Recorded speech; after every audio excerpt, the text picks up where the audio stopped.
തഖ്വ ഉണ്ടാവുക എന്ന് പറഞ്ഞാൽ എല്ലാവർക്കും ഭയങ്കര തഖ്വ ഉണ്ടാവില്ല. എന്നാൽ അടിസ്ഥാനപരമായി നമുക്കുണ്ടാവേണ്ട ചില ക്വാളിറ്റീസ് ഞാൻ പറയാം. അസീലായിട്ട് നമുക്കുണ്ടാവേണ്ടത് ഹലാല് മാത്രമേ കഴിക്കുള്ളൂ എന്ന് ഉറപ്പിക്കണം. ഹലാൽ ചിക്കൻ ഉണ്ടായതുകൊണ്ട് ഹലാലാവില്ല എന്നർത്ഥം. ഹലാല് മാത്രമേ കഴിക്കുള്ളൂ എന്ന് ഉറപ്പിക്കണം. അറുക്കപ്പെട്ടതാണെന്ന് ഉറപ്പിക്കണം. നിങ്ങൾക്കിപ്പോൾ ഈ നാട്ടിൽ നിന്ന് അത് വലിയ പ്രശ്നമൊന്നും ഉണ്ടാവില്ല. യാത്രകളിലൊക്കെ അത് നന്നായി ശ്രദ്ധിക്കണം എന്നർത്ഥം. ജീവിതത്തിൽ ഒരു മനുഷ്യൻ മുത്തഖിയാവാൻ ആദ്യം വേണ്ടത് അതാണെന്ന് അയിമ്മത്ത് എഴുതി വെക്കുന്നുണ്ട്. ഒരു മനുഷ്യൻ ചെയ്യുന്ന തെറ്റുകുറ്റങ്ങളിൽ ഏറെക്കുറെ കാരണമാവുന്നത് അവൻ്റെ അകത്ത് ശുബ്ഹത്തോ ഹറാമോ ഫുഡായിട്ട് എത്തിയിട്ടുണ്ട് എന്നുള്ളതാണെന്ന് ഇമാമിങ്ങൾ എഴുതി വെക്കുന്നതാണ്.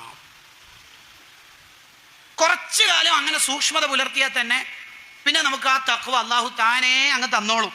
എന്ന് പറഞ്ഞാൽ കുറച്ചു കാലം നമ്മൾ എവിടെയെങ്കിലുമൊക്കെ വിരുന്നിനോ മറ്റോ എവിടെയൊക്കെ പോയാൽ ഇത് അർത്ഥതാണോ, എന്നാ എനിക്ക് വേണ്ട, കറി മാത്രം മതി എന്നല്ല, കറി അതിൽ പെരങ്ങിയിട്ടുണ്ടാവും, കറി മാത്രം വേണ്ട, അത് വേണ്ടാന്ന് അങ്ങോട്ട് പറഞ്ഞാലുണ്ടല്ലോ, നമ്മൾ 4 മണിക്കൂർ വയല് പറയുന്നതിനേക്കാൾ ഫലം ഉണ്ടാവും ആ ജസ്റ്റ് ഒന്ന് മാറ്റി വെക്കല്ലേ, ആ വീട്ടുകാരങ്ങ് നന്നായിക്കോ.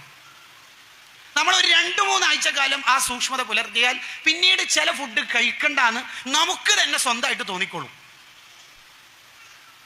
അപ്പൊ ചിക്കൻ കട്ട്ലേറ്റ് ഒക്കെ ഒന്ന് ശ്രദ്ധിക്കാന്നർത്ഥം.